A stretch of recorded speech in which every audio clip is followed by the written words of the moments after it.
Driving Perilously, the show in which we turn on the radio and talk about what it is that we find.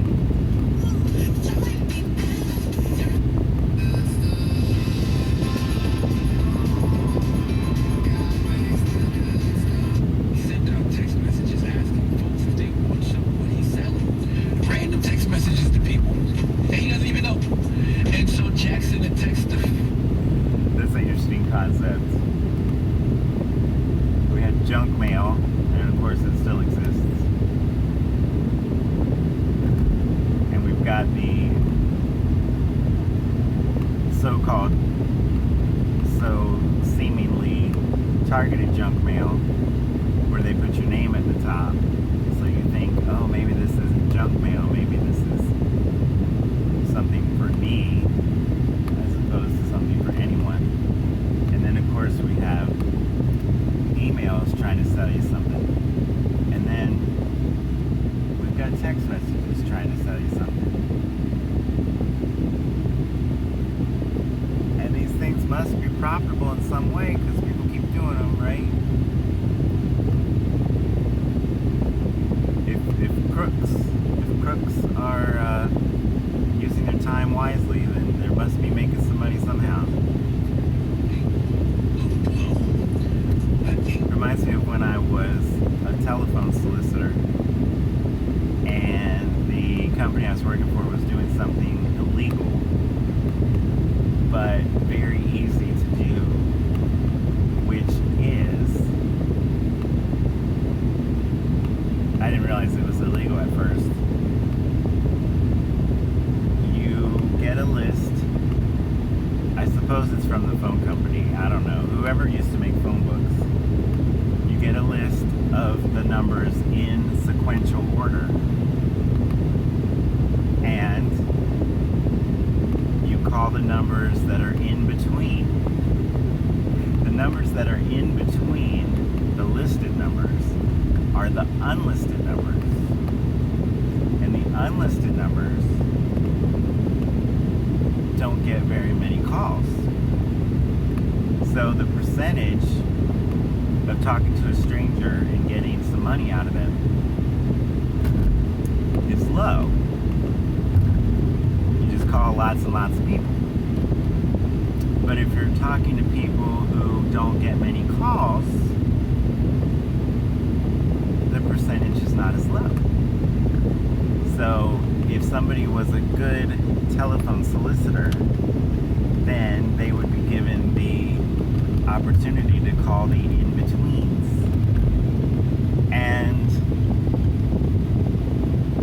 it's not hard at all to figure out what the in-betweens are if you have a list by number.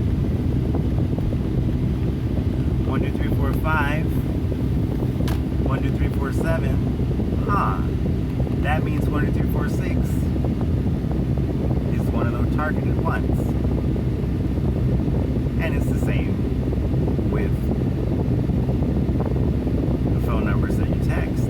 You can just send a text to random numbers, find random people. I don't think there's much success in that. Surely, probably meeting people where they are right now, with 8 balls of cocaine as we speak. I mean, these lawyer fees not gonna pay themselves. Please give jackass Edward Fisher the biggest deal.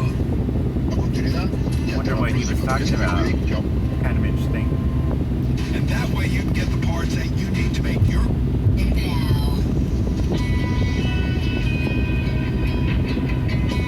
So here we are, a sunny Friday morning. Good morning, South Florida. Can you hot news now?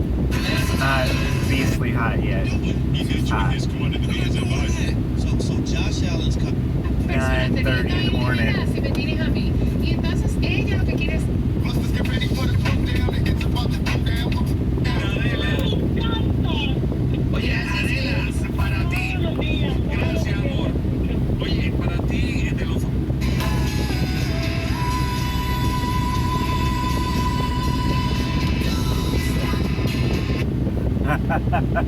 Isn't that how The Sopranos ended? Don't stop, and it just stopped. I'll have to look that up. That's one of the series I'd like to watch from the beginning to the end. There's a lot of series that seem really good that I haven't really that's another edition of Driving Perilously. Let's try a couple more times, see if anything sparks the old curmudgeon comment.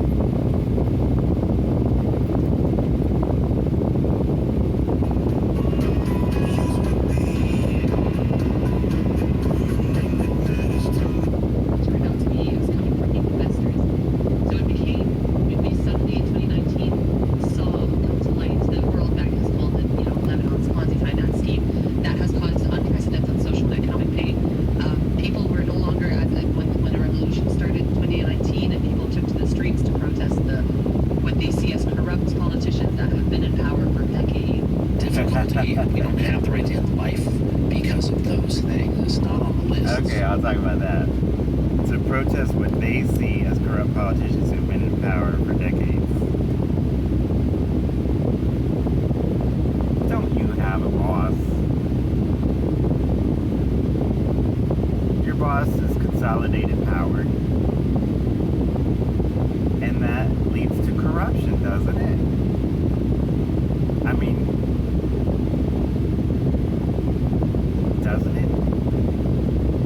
So if you've been in power for decades, and if you've grown up in a dynasty, I mean, that was what the United States of America was founded on. Let's have a society that doesn't have a dynasty, that doesn't have a monarchy, and therefore doesn't have competing monarchies and civil wars.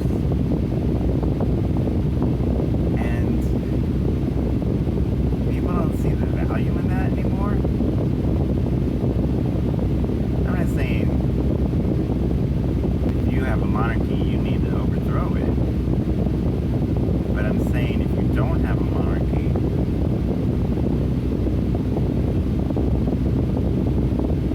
what are you whining about?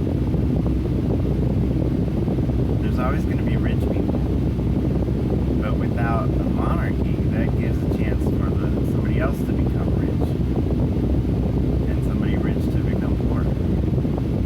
Social mobility. I don't know, it's like the things that we were taught in school that made sense still make sense to me, but I guess they're not teaching them anymore. I don't know. Everybody's got things that they believe, and then they fit the information into that scheme. So most people are just finding things that they agree with and adding it to their worldview. And when something doesn't agree with their worldview, then they question it. But how do you form that worldview? Is that something that happens by the time you're 8 years old? So anyway, we are in the age of information, but it is being controlled, of course, because everything's being controlled to some extent. And I think we used to trust that the leaders were more benevolent than they were. I think that's it. Alright, so that's another edition of Driving Perilously, the show in which we turn on the radio and talk about what it